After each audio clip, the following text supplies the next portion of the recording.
Hello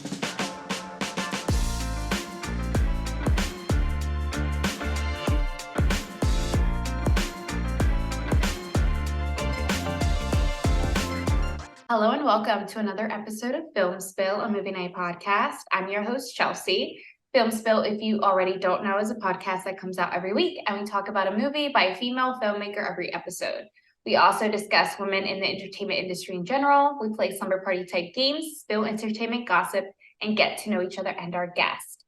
This week, we have a very special guest, Emily, who is part of the Film Spill social media team and soon to be a member of Onyx. Oh my Welcome, gosh, Emily. Hi, thank you so much for having me. I'm so excited.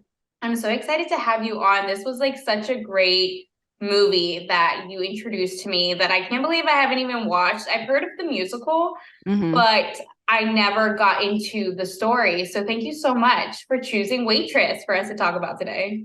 Yeah, I feel like it's sort of like my own personal like passion is telling people about Waitress. It's such a good movie, such a great story, so just like universally relatable. I feel like even if you've never experienced anything like Jenna, the main character, you can still really, relate to her and her situation.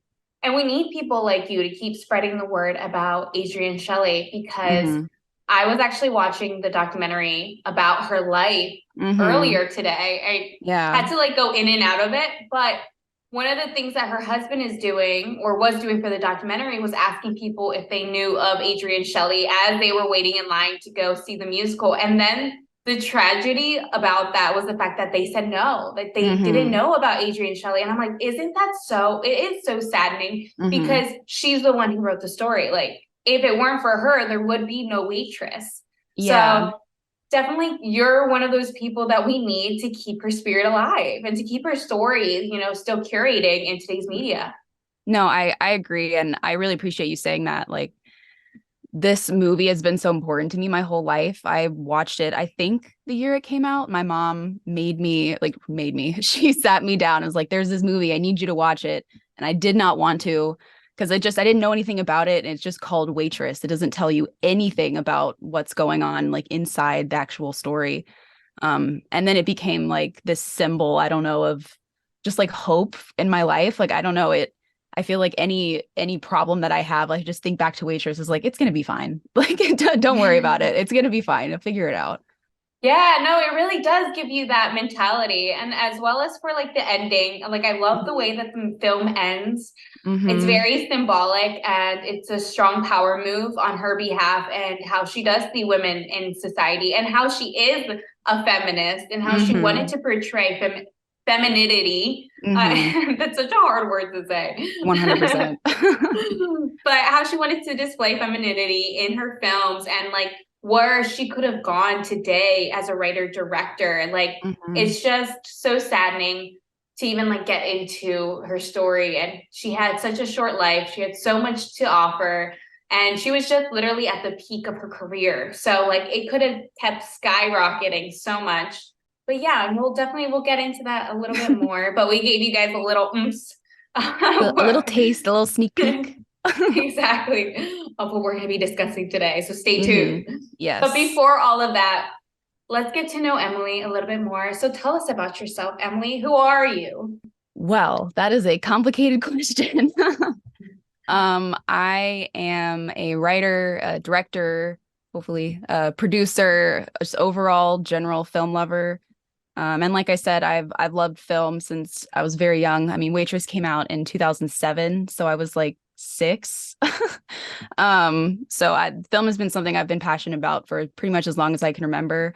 I started getting into like screenwriting in high school just because I really wanted to see like a sapphic romantic comedy just like between two girls who liked each other. And I really still haven't seen that, to be completely honest with you.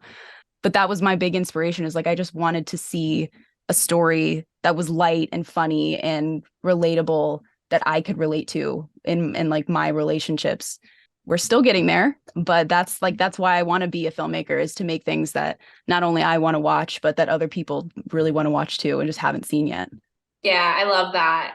No, for sure. That's why we're like the next generation filmmakers gonna really push the limits, I believe, in storytelling.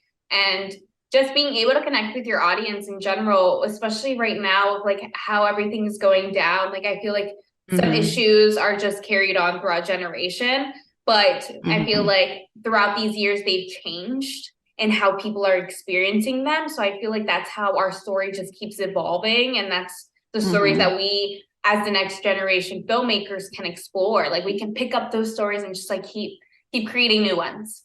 Yeah, exactly. I think that's what's so special about the film industry in general is that while we have these like overarching themes that continue from generation of filmmakers to the next, like every single time there is a new generation, there's something new that gets added and it gets to keep changing and keep becoming just, more of something we can love so intensely. So yeah, I'm so excited about just all the people that I've been meeting these past few years and in the film industry, like young, queer, people of color, just like so invested in making the industry a better place. And that's just like everything that I'm about.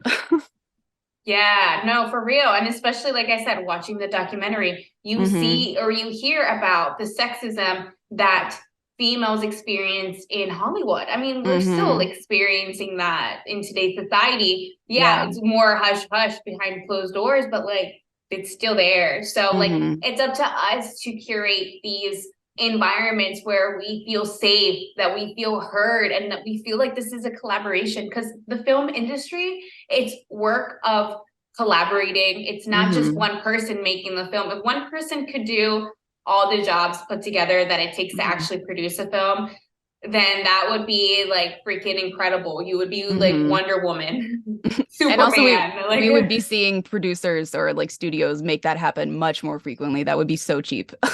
Exactly. Yeah. But that's not the case, because it takes so much. It takes a whole power house full of people to create films. So yeah, it's up to us to change the world. Yeah, exactly. I'm so pumped, especially to be in with like Film Spill now and learning more about Onyx and getting to know this such a cool community. I feel so lucky to be like one of the first things that I'm really getting to do in the industry is like exclusively with queer women.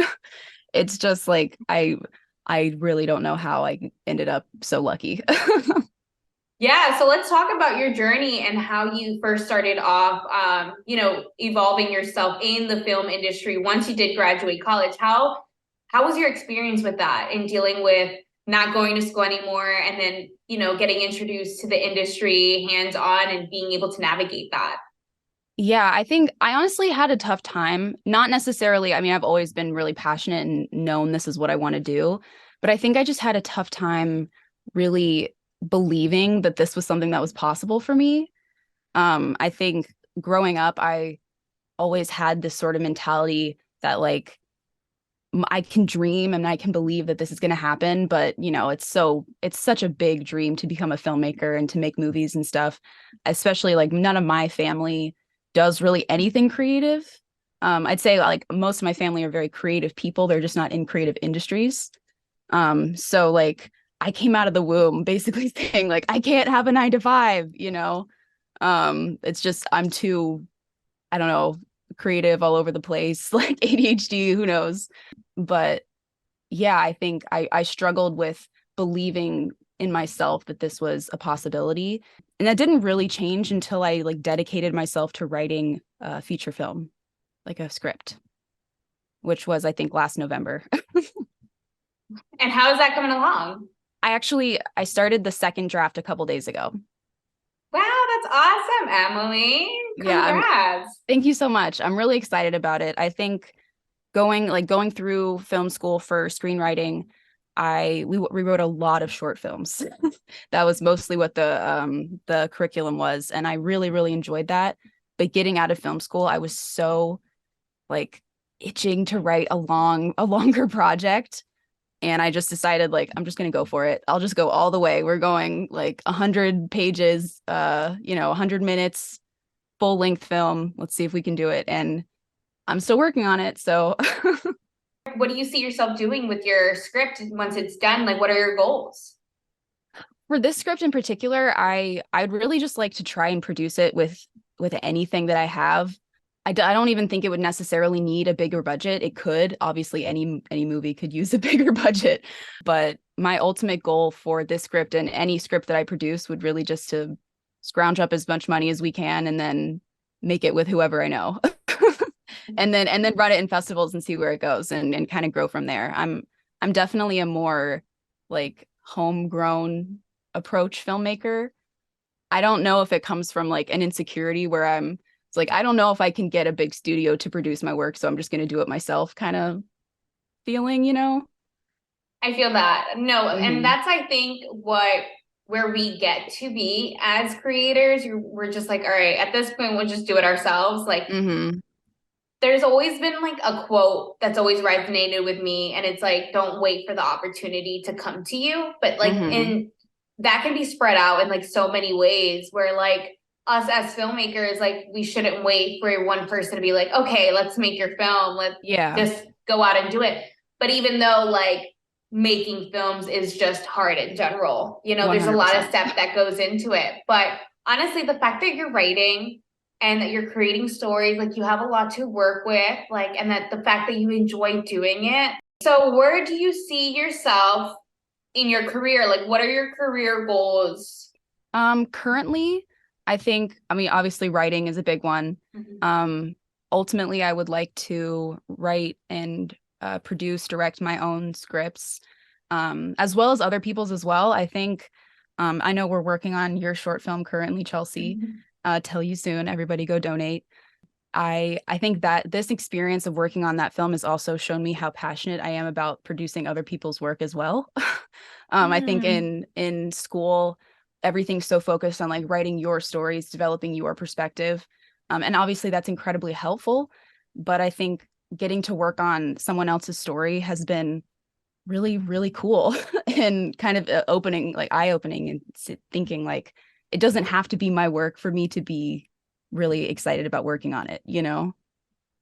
Yeah. And I think that going into the future, I'm really pumped about getting to like help other people realize their vision as well. Because I think that's what this industry is about. Like we're just saying, like it's such a collaborative effort. Yeah, no, it's great. And honestly, sometimes like just seeing other people's visions, like seeing other people's like storytelling abilities. And yeah, it just like gets you like really excited because you're like, oh, like I can envision this story as well. Like, yeah, we could totally go in this route. And then you get really hyped because then you can see yourself and how like which ways you can collaborate, you know, towards it and like what ideas you can put in and just your input because it's just like we said, a collaborative process.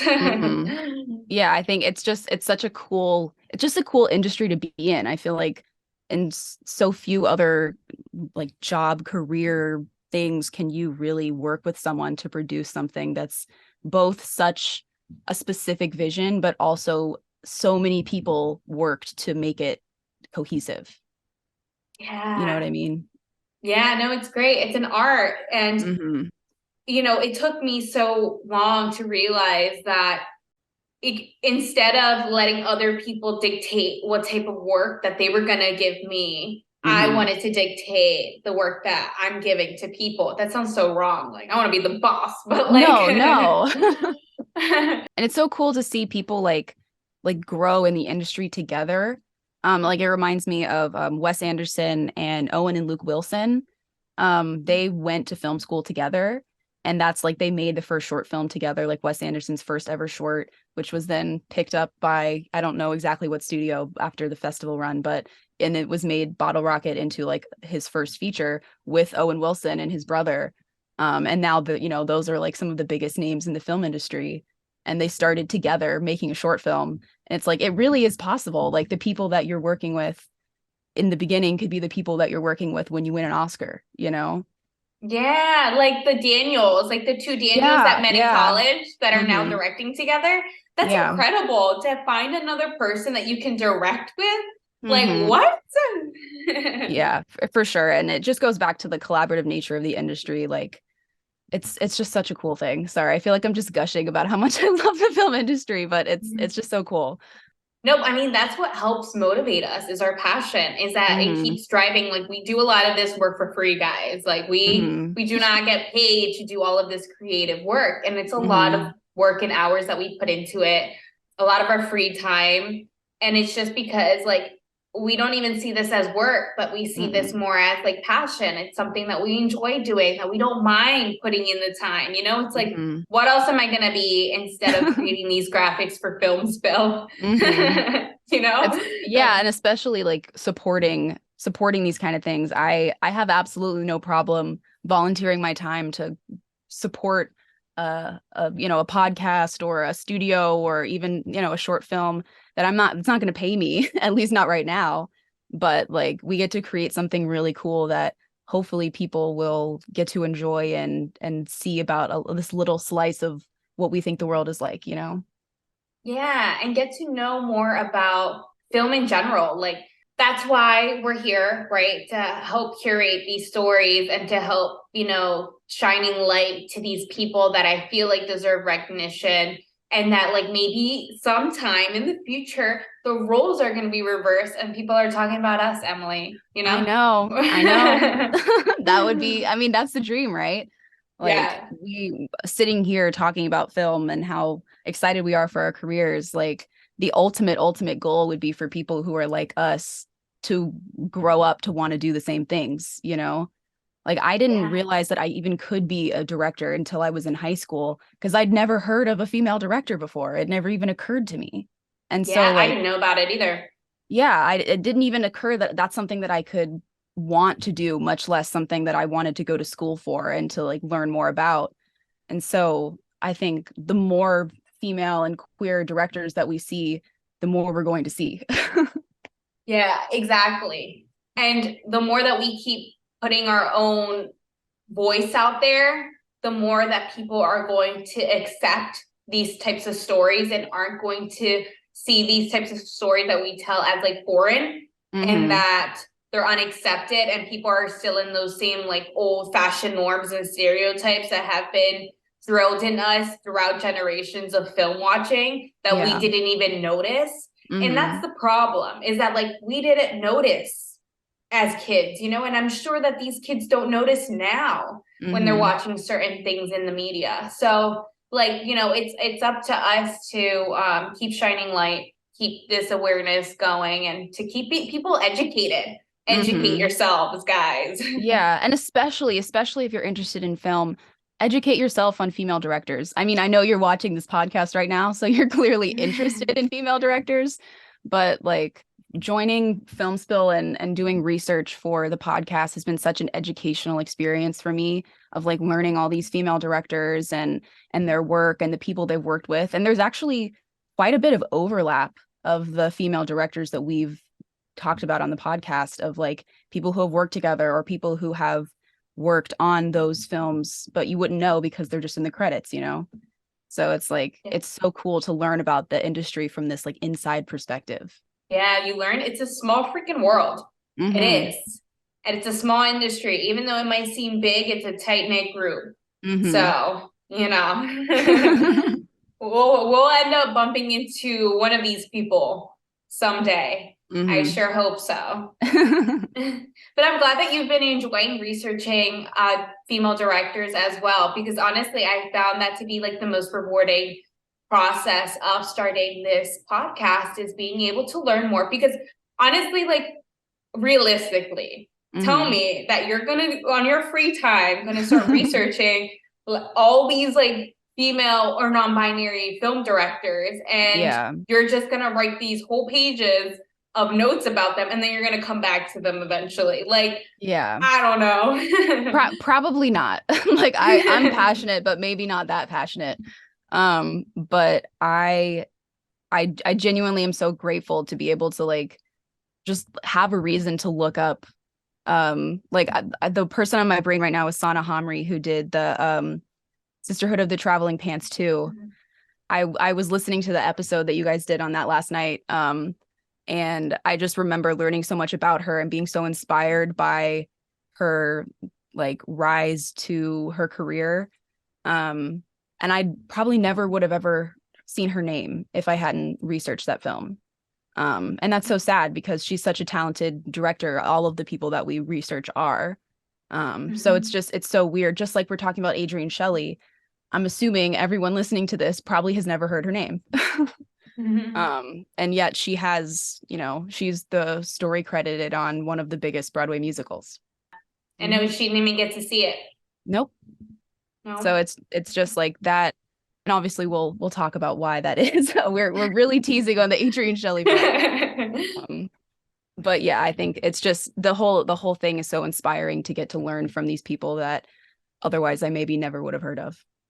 I would definitely recommend for everyone who's interested to just like go back and look at some of the movies that you really love and see who they were directed by.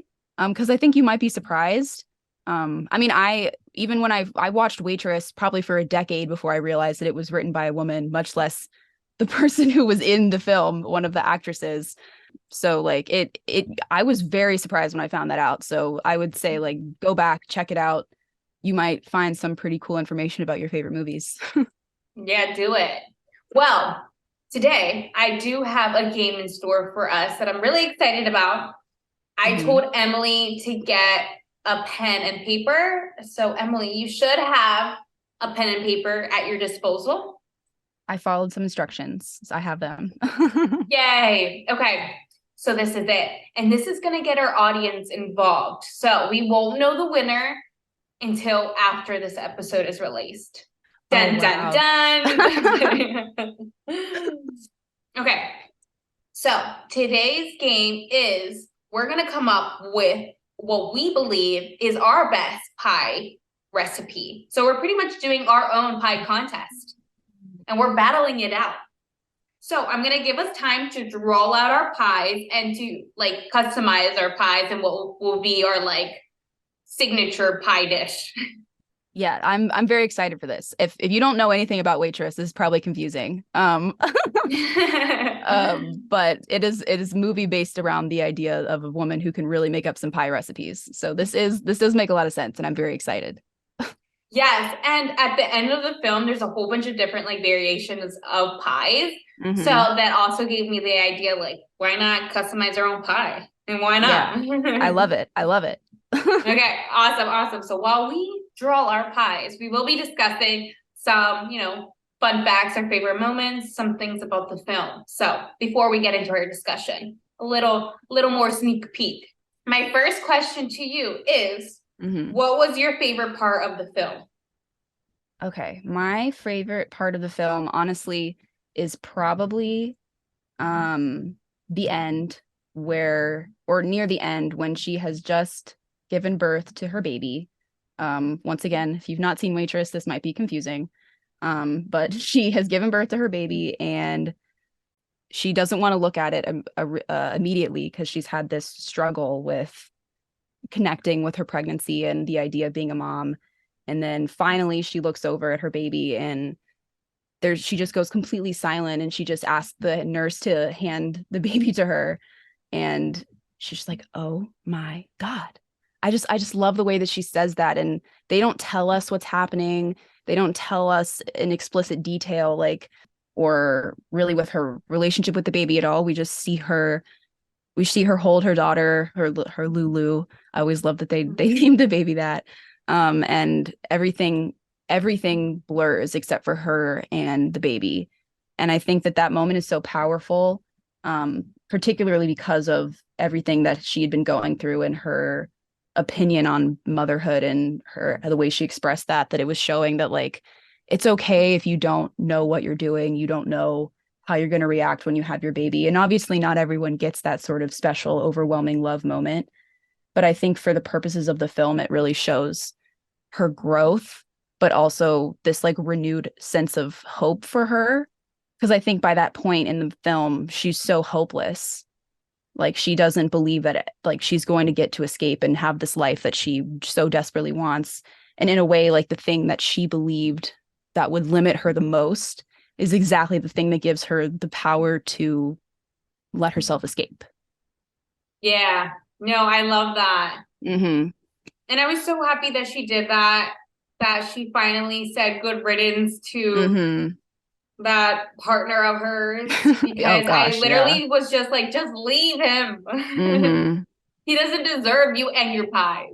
No, yeah, I've seen some reviews for the movie where people are like they let the men off way too easy.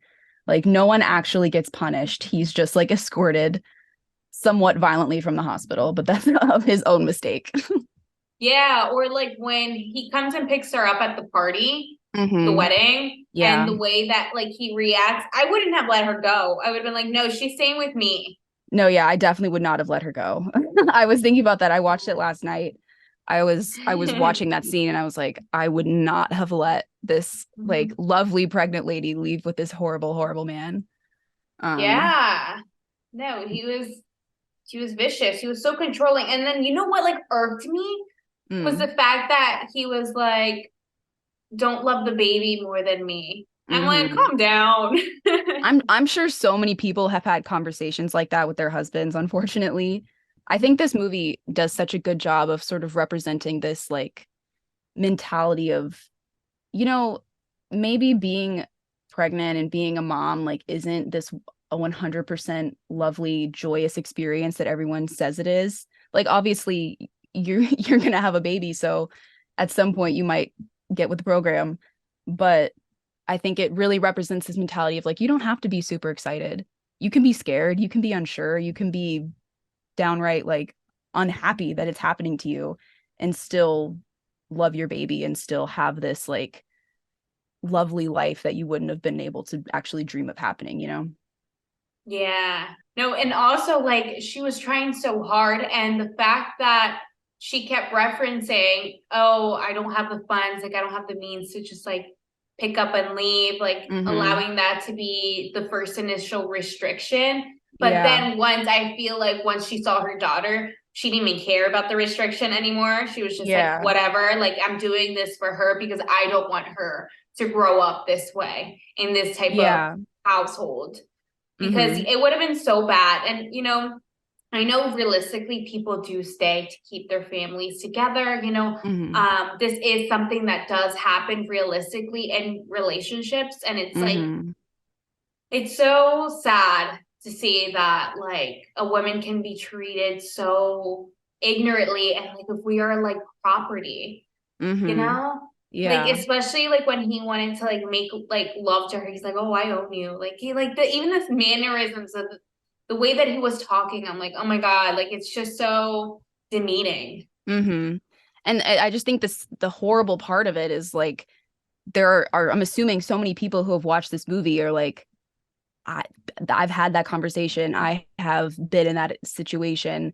I've been in this sort of, you know, I don't it's not clear if he ever is abusive to her like physically before he finds out that she's pregnant.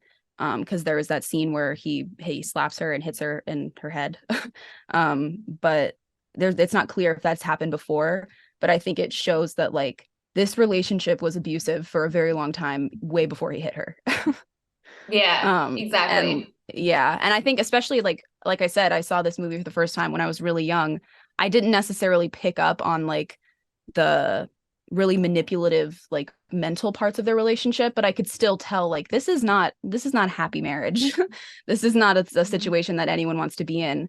And I think that because they handle it in such a delicate but straightforward way, that like even a kid can watch the movie and gain some sort of understanding of their relationship. And like I know that that's not a good thing, you know what I mean?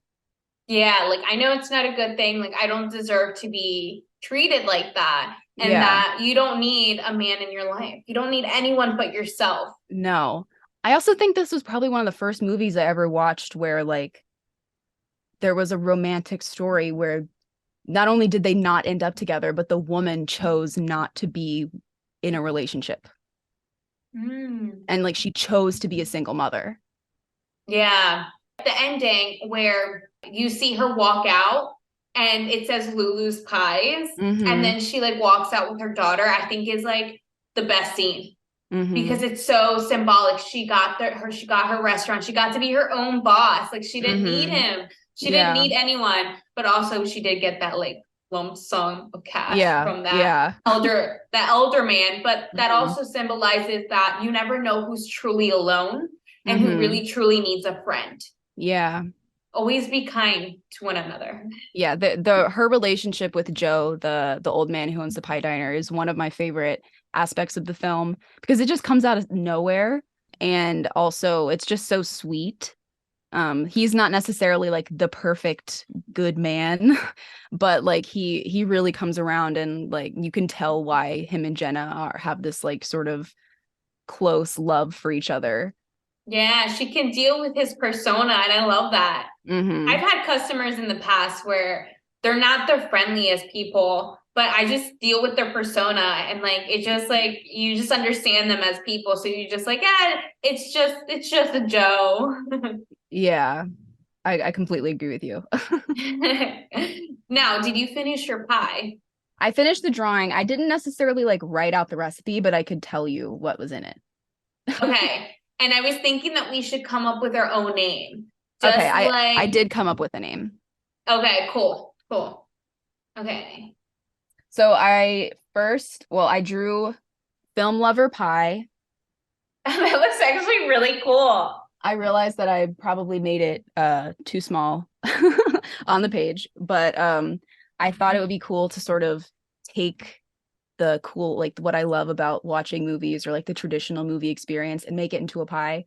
So I thought you could do like graham cracker crust, which doesn't have anything to do with movies. But then like just like a basic custard pie, but then you could top it with like popcorn or like roasted popcorn and then put like a Coke syrup drizzle on the top or something like that. Oh, yeah, Because like I love that. yeah, in the movie she mixes all sorts of like weird ingredients together. So I wanted to go a little out there. So like popcorn, Coke syrup, maybe you could have some like candies like buried in there somewhere.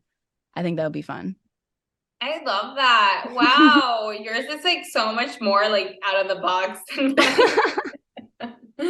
Okay, this is my lane pie. Okay, this is what I drew out. So it kind of looked like a mountain. You know what this reminded me of? You know SpongeBob when Squidward eats the pie and they think he's gonna explode? Yeah, the That's what bomb pie. the bomb pie. So that's what I'm envisioning here is the bomb pie. I Okay, see it. I love the cross section detail. thanks. Thanks, I tried. Okay, so this is actually a chocolate blueberry pie with crust. So like with a nice crust on top with blueberry compote spread on the very top of the crust. So you get a little extra oomph on top of the blueberries that are baked inside your pie. And this is called the Chelsea undecided pie. Because I can't decide if I rather have chocolate more than blueberries. I think that sounds amazing. Blueberry pie is like one of my favorite desserts ever. So I'm 100% in for whenever you want to create this magical creation. I'll let you know. I'll keep you posted when I open up my pie shop.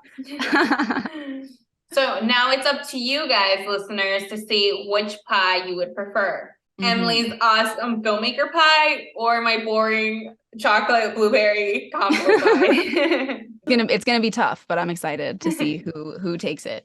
Yeah, who takes the win? All right, well, let's get into this week's film discussion. So this is what we've been aiming the hype for. This is what we're preparing all of you for. All right, so like we stated before, we're going to be talking about Waitress 2007. Waitress is available to watch on YouTube for free. This discussion will contain spoilers for the film, so if you haven't already seen it, go watch and come back afterwards to hear our thoughts. I do want to give a little discretion before we start our episode. There will be talk of suicide, just because suicide does come into play when it comes to Adrienne Shelly's case, aka Adrienne Levine. But Adrienne Shelly was like her stage name, so whichever one we'll be describing her as both. Yeah. So let's get into the film. Do you want to let our audience know what it's all about? Yeah. So Waitress is I would say it's more of a drama, but it's got some comedy in there as well. About a waitress named Jenna who works at a small pie diner. She is in a not so loving, happy relationship with her husband. And she finds out in the very first scene of the film that she's pregnant, and she's not super happy about it. And she has to figure out, what she's going to do. How does she handle this new life that's growing inside of her? And also how she handles her relationship with her doctor, who she starts a little bit more of a doctorly relationship with. So literally that's what this film is about. It does have a lot of themes of what we were just discussing before, of like female empowerment, not letting anyone dictate our lives, us being the sole owners of our life. There you go. Yeah. Having that like sovereignty, that like your ability to make your own decisions and dictate where you would like to go in your life, not someone else or your boss or your husband or your friends or anything like that. Yeah, exactly. So I know we talked a good amount already about our initial thoughts on the film, but let's dive into who Adrienne Shelly was, what she was all about, and how she started off in the industry. So yeah, she initially went to Boston University, and she dropped out her junior year to later pursue acting full-time in New York City. So she did move to New York. She landed her first, I believe, I forget if it was a short or indie film, but it was written and directed by Hal, and then what was her first film? The Unbelievable Truth? Yes. I watched like the first half of the documentary that her husband made called Adrienne, that I think they talked about how, or I just loved watching those clips of her in the movies, because obviously I'd only ever seen her in Waitress, and just seeing her so young and also be presented as this like ingenue type character, because in Waitress she's much more of like an awkward, like ditzy friend, but like seeing her presented as like the main character, or at least the main like love interest, was really cool, because that's just not how she's presented in Waitress at all. Yeah, but I think that it's also why she wanted to write that in that way, like Dawn's character, or even just everyone's character in that way, because she was being sexualized in her other roles. Like she was playing these similar roles, and she was trying to get out of like that systemic flow that they were trying to put her in. You know how like they try to categorize you in Hollywood, especially in the early times with acting? That's what they were trying to do, especially off this film, which was really interesting to me. In the documentary, they also talked about how The Unbelievable Truth was, I think, produced by Miramax, that was owned by Harvey Weinstein at the time. And they wanted the director of the film to switch some things up in the film that was, I guess, submitted. And they wanted Shelly to be more nude, to have like more like nudic scenes. I'm like, that's so like provocative. And then there is a clip where she's talking. There's a documentary out. Someone made a documentary. I forget what it was. If you watch the documentary, it's there. But in the documentary, in the other documentary, she talks about how I don't know, her experience was auditioning for roles, and how a guy was like specifically looking at her tits, and that determined if she got the role or not. She knew she wasn't going to get the role because of her tits. Like, what is that? No, I definitely know that that's like such a big experience for actresses in Hollywood. I also just think it's such a big motivator for actresses to turn to more behind the camera work. Like I've seen a big influx of like actresses like Elizabeth Banks starting out their directing careers and stuff like that. And I think Adrienne is just one of the maybe earlier examples of that sort of trend, which I think is really cool. Yeah, I think so too, because she also started to create her own like production company, because she's like, oh, I'm like how we were talking about, oh, I'm just gonna make my own production company. But she did, and she was able to produce some things with that like small, it was like a theater group that she was like creating these like plays with, which was pretty awesome. So that's how she initially started off, was like producing some like theater stuff, and then got to her directorial debut I'll take you there in 1999. So, but honestly, her role was like bam, bam, bam. Like she was getting noticed. And I think that it is smart that people have been transitioning into, you know, starting off acting, like Quinn Shepard that I just talked about in Not Okay. Quinn Shepard started off acting. Yeah. And then going to just writing and directing their own stuff, because I think a lot of us just want to control the story versus having other people tell us how it should be, especially when women are written off to be a certain way. And then I mean, like I said, we're still seeing it in media. Like, for instance, how shows have been very sexualizing, like, women. Like Euphoria, like, you know, a lot of people love this show, but like it heavily sexualizes women. Like specifically underage women. Like the actresses aren't, but their characters very much are. Yeah. So, and I know you can create good storytelling without doing that. And an example of that, I just watched this whole freaking like 2 seasons. I think it says 1 season, but it feels like 2 seasons. It's called The Glory on Netflix. And it's a Korean show. And like there is nudity, but there's no nudity when it comes to like intimacy, like really. Yeah. And like the whole time, like, yeah, there could have been a lot more intimacy. Like there could have been like we could have been seeing those scenes. Yeah. But no, like they just focused on the story, because at the end of the day, shouldn't that be what matters the most, is storytelling? Why do I have to see a freaking 20-minute sex scene? What is the purpose of this? Yeah. No, I agree. I feel like nudity can be really well used within film, especially if it's from a narrative perspective or something that's like really needed. But I think a lot of times, particularly when there's a male director, female nudity can be exploited rather than used for like a narrative perspective, or even just like admiring the female form. That's generally not the intention behind it, I think. Yeah, no, seriously. And if you do check the credits and you see who it's directed by after you finish watching a show that you're like, or even a film that you're like, wow, that was intense.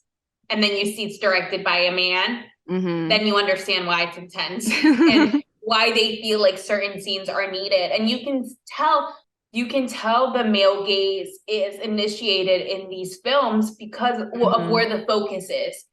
Yeah. Like when you're watching film, pay attention to where the lens is. Like what you're watching is where the lens is. So what does the director want us to focus on? Oh, we're focusing on breasts. Oh, we're focusing on a freaking vagina. Okay. Why? Yeah. I also like, specifically with like more intimate scenes, seeing scenes that are directed by women versus the ones that are directed by men, because like you can still be showing all of the same things, but like you're saying, the way that the lens is angled or the things that it's focusing on, or like the way that they have the light touching certain parts of the people's bodies, like it's very, very different. And you can tell like one is aimed at like a more sensual experience and like not necessarily objectifying any one person's body, and then one really is. Yeah. No, exactly. It's all the way, it's all about the way that you portray things and what you want to show significance to. So just know that every shot matters and every shot's planned out. Yeah. I think that's one of the biggest things that I just think people don't at least not think about, is like everything you see on screen in a movie, every single detail, unless it's a mistake, was put there on purpose. It was thought about. Someone probably made that, or at least sourced it from somewhere in the world. You know, like these are very intentional moments that people, I think, just gloss right over. Yeah, it's true. They really do, because it just goes by like so fast. Like I get when you're watching film, so much happens, but I think that's where you want to take the simplicity of things as well. Like that's why everything matters, and that's why people put attention to details, because sometimes those small little moments within each frame is what they want you to pay attention to, instead of just bam, bam, bam, like something new every frame, like just like in your face. Yeah, I agree. I mean, obviously all techniques have their time and place. And like, we're not saying that male directors are inherently bad or objectifying women. There's so many amazing male directors, but I think like when we're talking about the male gaze in like the theory, the academic theory, like there's definitely a difference, and it's important to note those things. Yeah, exactly. For sure. Well, interesting enough, she wrote Waitress when she was 8 months pregnant.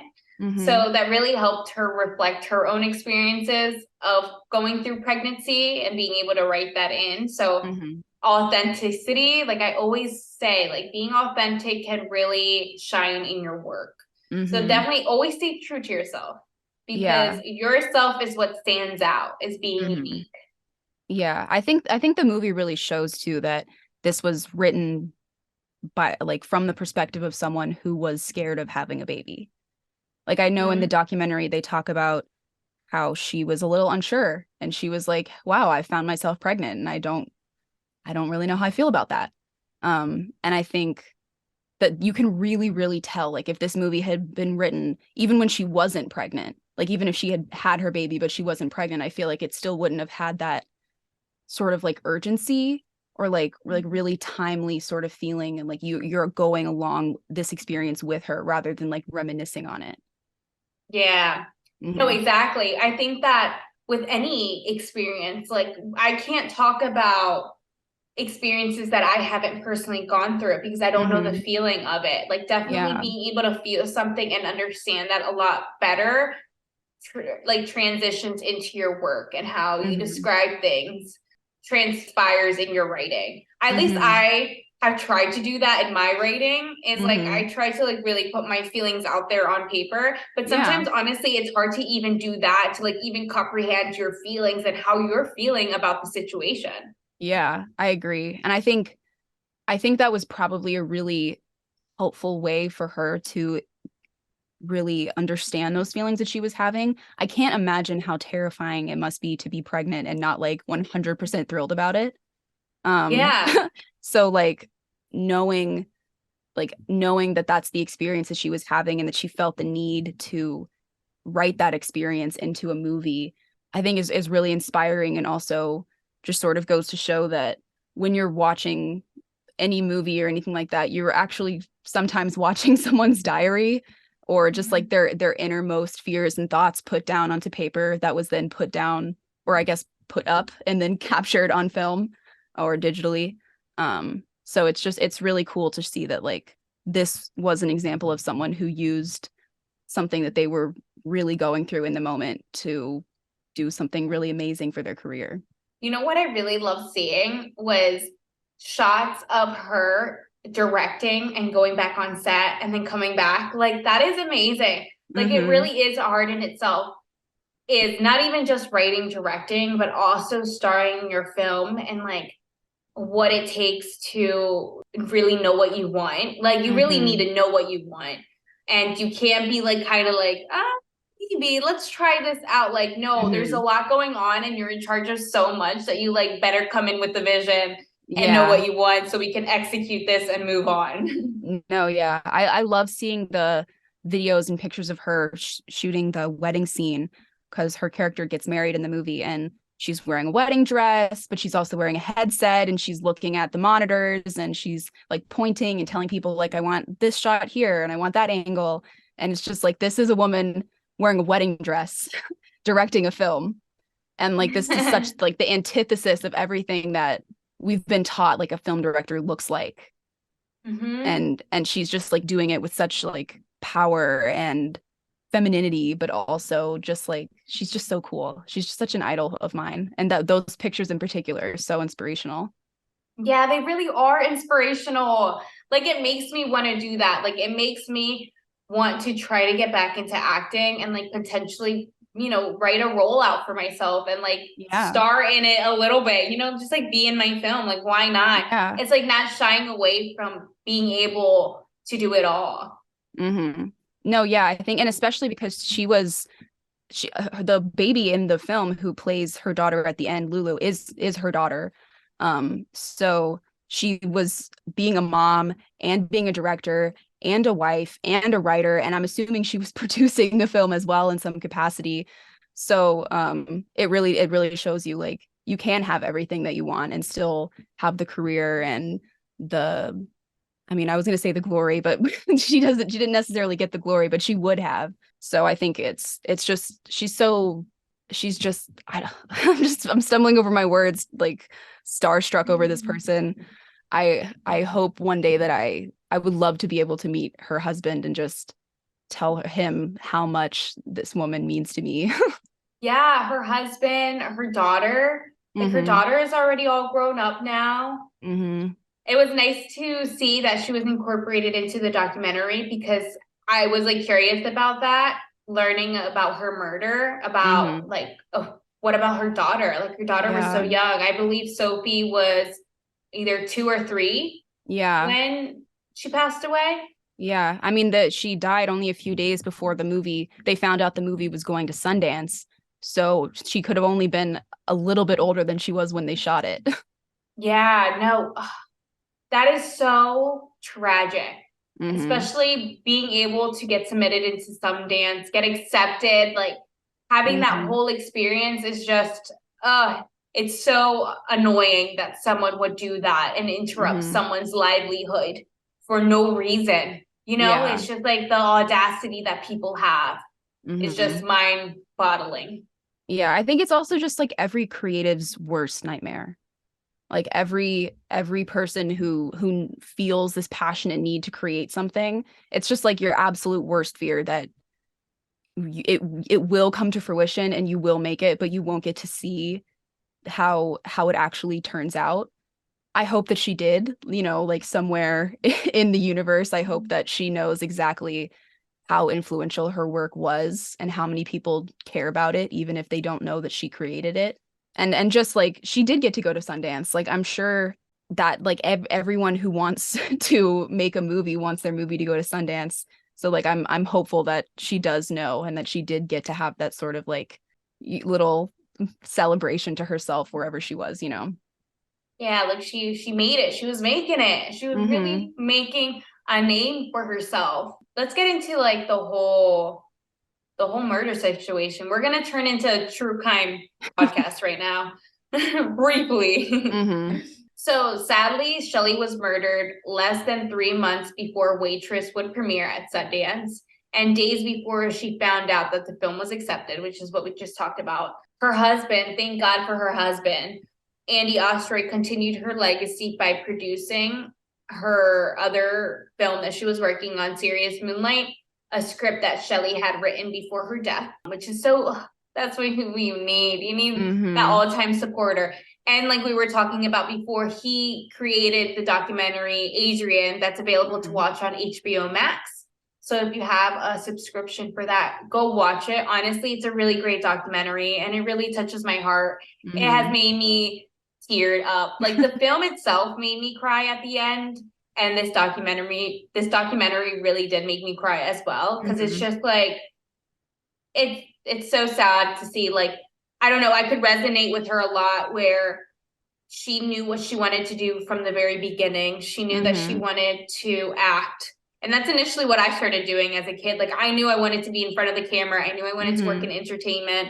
And then she did have the fear because she lost her dad at a young age. She did have the fear that, what if I die young? And what if I left my kid, without a parent? And unfortunately, like that's what happened to her. And it's like, I don't know. It's like that like voodoo juju thing that I'm like, is being worried about something like that, does that really affect your outcome in life? Like what is the coincidence that happens to her, Yeah, I think there's definitely there's a lot of examples of that kind of thing happening, specifically I think in the entertainment industry, which is really scary. But I think it's also just like I have a lot of anxiety around like dying young or just any horrible thing happening to me or anyone I love. But I think I've come to the point where it's like, if it's going to happen, I might as well not be worried about it. It's like I'm gonna make my movies, I'm gonna spend time with people I love, I'm gonna do whatever I can and just hope that we'll all get to see it together. You know what I mean? I think watching the documentary, I had to pause it. I haven't finished it because it was just so heartbreaking, but also terrifying. As like a young female filmmaker, who is scared of those things. Like, I feel like no one's like not scared of those things, but it's like, it really hits home that it's not guaranteed, but I think having the hope and like, I'm just not going to worry about it anymore, just hope, like, keep working on my stuff, keep trying to tell people about Adrienne Shelly, continue her legacy and build mine. You know what I mean? It's just like another reasoning to live life to the fullest, live life like it's your last, like cherish every moment that you have. Yeah, because you never know. And this is a great example. Like, I was really shocked to know where this tragedy carried out. So she was found dead in her West Village apartment. Now, today, like in today's age, going to the West Village, like that would be nothing. You wouldn't even hear of that really happening. Like the West Village is where everyone hangs out, everyone goes to bars. Like it's such a great area. Like I love the West Village area. And so when I heard that happen there, I'm like, what? Like I get it. It was like kind of the late 2000s, but like, I don't know. I'm like putting myself back in that area in my life, like 2006, what I was in like middle school, I think at that time. And like, I don't know, I I keep forgetting that like the world is a cruel place and crimes can happen at whatever era, like they're happening now in 2023. Yeah. So like me even thinking that it happening in 2006 is impossible, like it was possible, but the way that it played out is something that is unheard of. And that's what really tripped me up. I think it just goes to show that like when it comes to these kind of things, it's just completely random. Like this horrible thing happened to her just randomly one day. And it's like in a nice place, in a nice building, in her apartment, in her home. You know what I mean? And it like it like from a certain perspective, you could be like, it could be anyone, it could be anywhere. But I also think that it just goes to show that like whatever happened there that day, whatever went down and whatever the reasons are that this horrible thing happened, like it was obviously not her fault. She did not do anything to deserve this horrible thing. It was just like a random horrible act of violence. And it's just like, it sucks, but it's also like we can be pretty sure that it's like something like that's probably not going to happen again, or at least not to someone like that. You know what I mean? Like in the industry rising up, there would have to be very, very specific situation. You know what I mean? Yeah. But it's like, then it goes to show like how is security being like, I don't know, executed? Like who's doing the securitying around here? Because this is sad, but this actually happened probably like 2016, 2017, where a young artist got shot at like a signing. I think it was like, I don't know, like a CD signing. Do you know Christina Grimmie? Yeah, I know what you're talking about. Yeah, where it was just like a casual event. Like celebrities go out all the time where they're like just signing things for people, but I forget what it was. If it wasn't like a release party or whatever, release signing, whatever they do, I don't know. And someone had a gun and wanted to shoot her and shot her, and she died. And it's just like, what? Like that could still happen. Like it's just like things like that I don't know if it's calculated. Like who knows how much this guy actually calculated this attack, where he initially saw her coming in. So a little backstory on her murder. Apparently the guy, Diego, he was doing construction inside her complex where she writes, and he must have followed behind her, or I don't know, some way he was able to access her apartment and then just kill her. She did put up a fight, but then he wanted to make it seem like she committed suicide. So he hung her by, I believe, a bed sheet in the bathroom. So that's why they initially thought it was suicide. But her husband pushed it like, no, there's no way she committed suicide. Like this isn't like she's at the peak of her career. And then they started looking into it because he went to the media. But that's sad. He had to go to the media to start getting some action. And that's still something that we see today. If it weren't for her husband, they probably would have still considered it a suicide, unfortunately. Yeah, I saw when I was doing research for like the notes for the movie, I saw this a couple of headlines from when she died that were like so disrespectful. I don't know if they showed them in the documentary. I don't remember, but I saw one from like the New York Post that said like bombshell blonde dead by suicide, husband calls like bullshit or something like that. Like it was like so disrespectful, like just talking about how she was hot, how she was blonde, how she was an actress, and how she killed herself. And it was like just like so like if you've done any research on or just seen anything about the way that like Hollywood starlets were treated when Hollywood first kind of was up and coming, about how like they were all blonde, they were all sexy, they were all dumb. And I feel like that was it was like I was reading a headline from the 20s, the way they were talking about her. And it was just so heartbreaking because like anyone who did any research on this woman would know that that was just absolutely not the case. And it's just so weird to see like the way that we treat women, but also like a woman who had died, and they thought by suicide, and they wrote this horrible stuff about her, you know? Yeah, no, that's so unfortunate. And like they didn't even know. Like they didn't even have all the facts. Like someone freaking killed her. Like, and that's how you're gonna pay your respect to her, is calling her a blonde bombshell that died by suicide, and like making it seem like, oh, she needed to get away from Hollywood. You know, like Hollywood was too much for her. It's like, no, she was killing it. She was killing everybody. She was on top of it. She was on top of it. But now, since her death, there has been a foundation made in her honor that's called the Adrienne Shelly Foundation, which is a nonprofit that works to provide film grants to young filmmakers. Yes. And 2 of its recipients have gone on to win Academy Awards, which are Best Documentary Short, Cynthia Wade for Freeheld in 2008, and then Best Director, Chloe Zhao for Nomadland in 2020. I love that movie. I thought that was so cool when I saw that like I don't think that Chloe Zhao got the recipient money for that movie, but she used recipient money from them and went on to win. I think she was like the 3rd ever woman or 2nd woman ever to win Best Director for at the Oscars.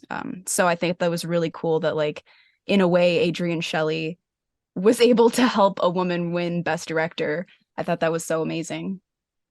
Yeah, no, she is like the 2nd only ever to win, which is very sad because like I said, it's 2023 and there was a lot of great films this year. So I'm hoping that like next year for like Oscar nominations that we have a more variety. But yes, Waitress was turned into a Tony nominated Broadway musical that was here for some time in New York, but is actually no longer on Broadway, which is I'm really upset about because I never got to see it on Broadway. I got to see that they had really good people doing the starring role for the show.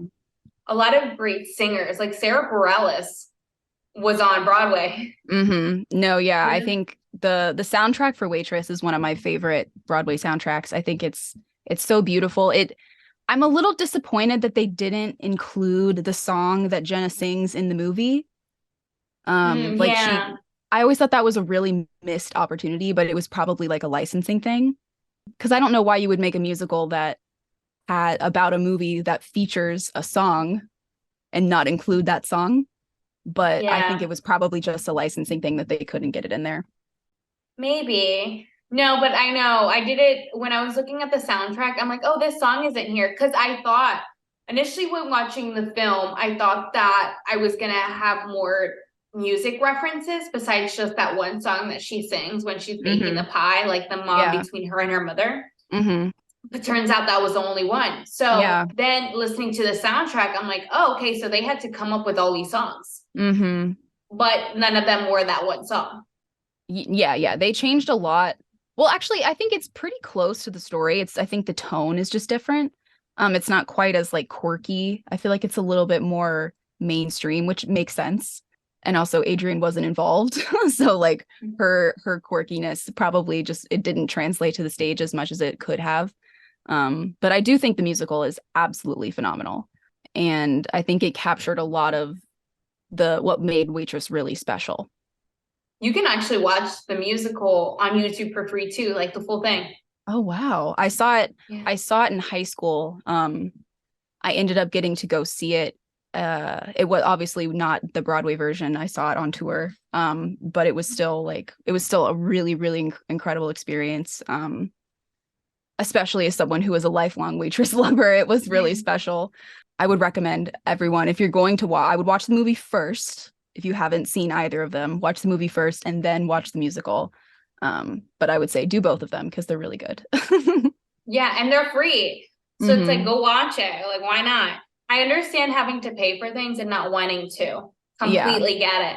But you have no excuse for this one. No, yeah. And it's not only good, it's not only just a good movie, but it's also like you're supporting an amazing director and her family, because I'm assuming they still get money from the film as well. So it's not just a good movie or a good experience, but you're also helping people out and raising awareness for a really awesome person and her foundation.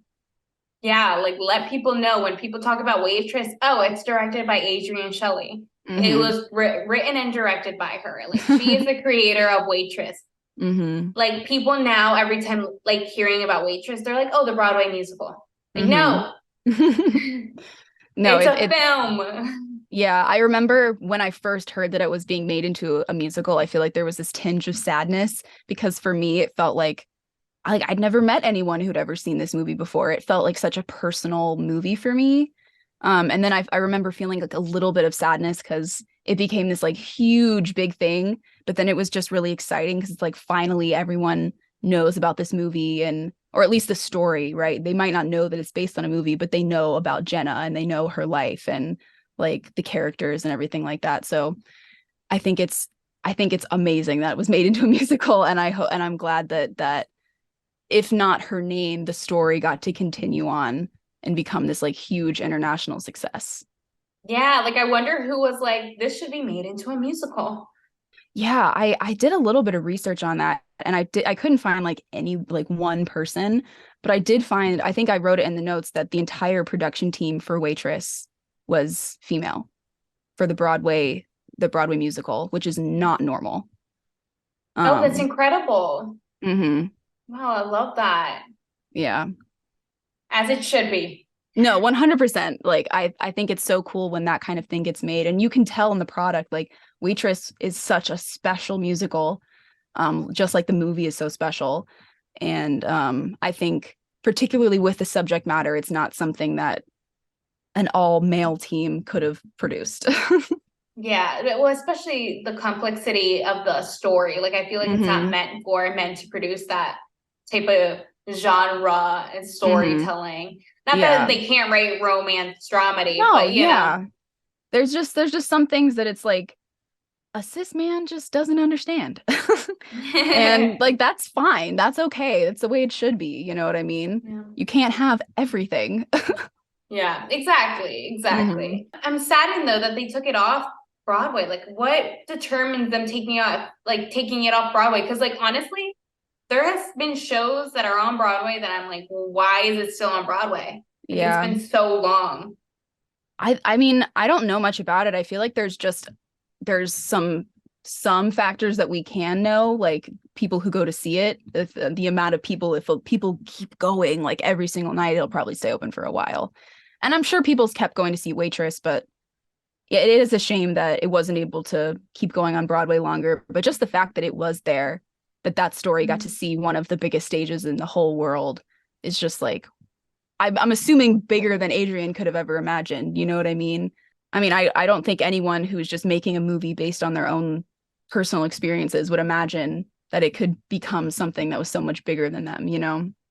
Yeah, exactly. Like the potential that this story had. And it just touches so many people. Like I was saying earlier, like it's such a universal feeling, regardless if you've never had a baby or been in an abusive relationship or been in poverty or anything like that. Like you can still understand her feelings and still like emote with her and understand that like fear and uncertainty. It's just like a human experience type of emotion.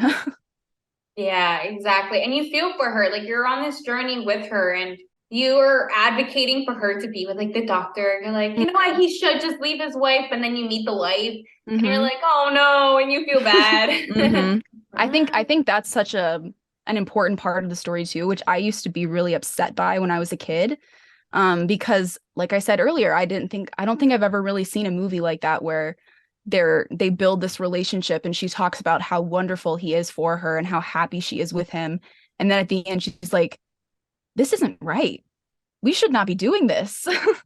Like I love the things that we've been doing together and spending time with you, but like this isn't right. We should stop now. And I think that that's such a unique perspective for a movie to take, especially about an affair and especially about a woman who is in another relationship that is negative. Because normally there's like they use like negative relationship, positive relationship, and you end in the positive one. I really thought that they would be together, that he would decide like, you know, he's not happy in his other relationship, but like also she came into realization the messiness of it and that she didn't need the relationship. Like it served its purpose for what it was. And though that could be a sad thing, it's like seeing, I don't know, a new side of things, like a whole new perspective. That's why she thanked him as well. Like, thank you for showing me that I deserve more. And that's beautiful too, you know? Yeah. No, yeah. And like it also just goes to show that sometimes you meet people that you have really emotional, deep connections with, but that doesn't mean that you're meant to spend your entire life with them. Like some people are like sent to you or find you like whatever you believe in for a reason and for a purpose for a specific period of time. And like in this particular situation with Jenna, like Dr. Palmater was sent to her, or she found him so that she could find that like she could reignite her freedom, like even before she really found it in her baby, you know? Exactly. That was perfect. That was like a perfect wrap up of everything. Like, honestly.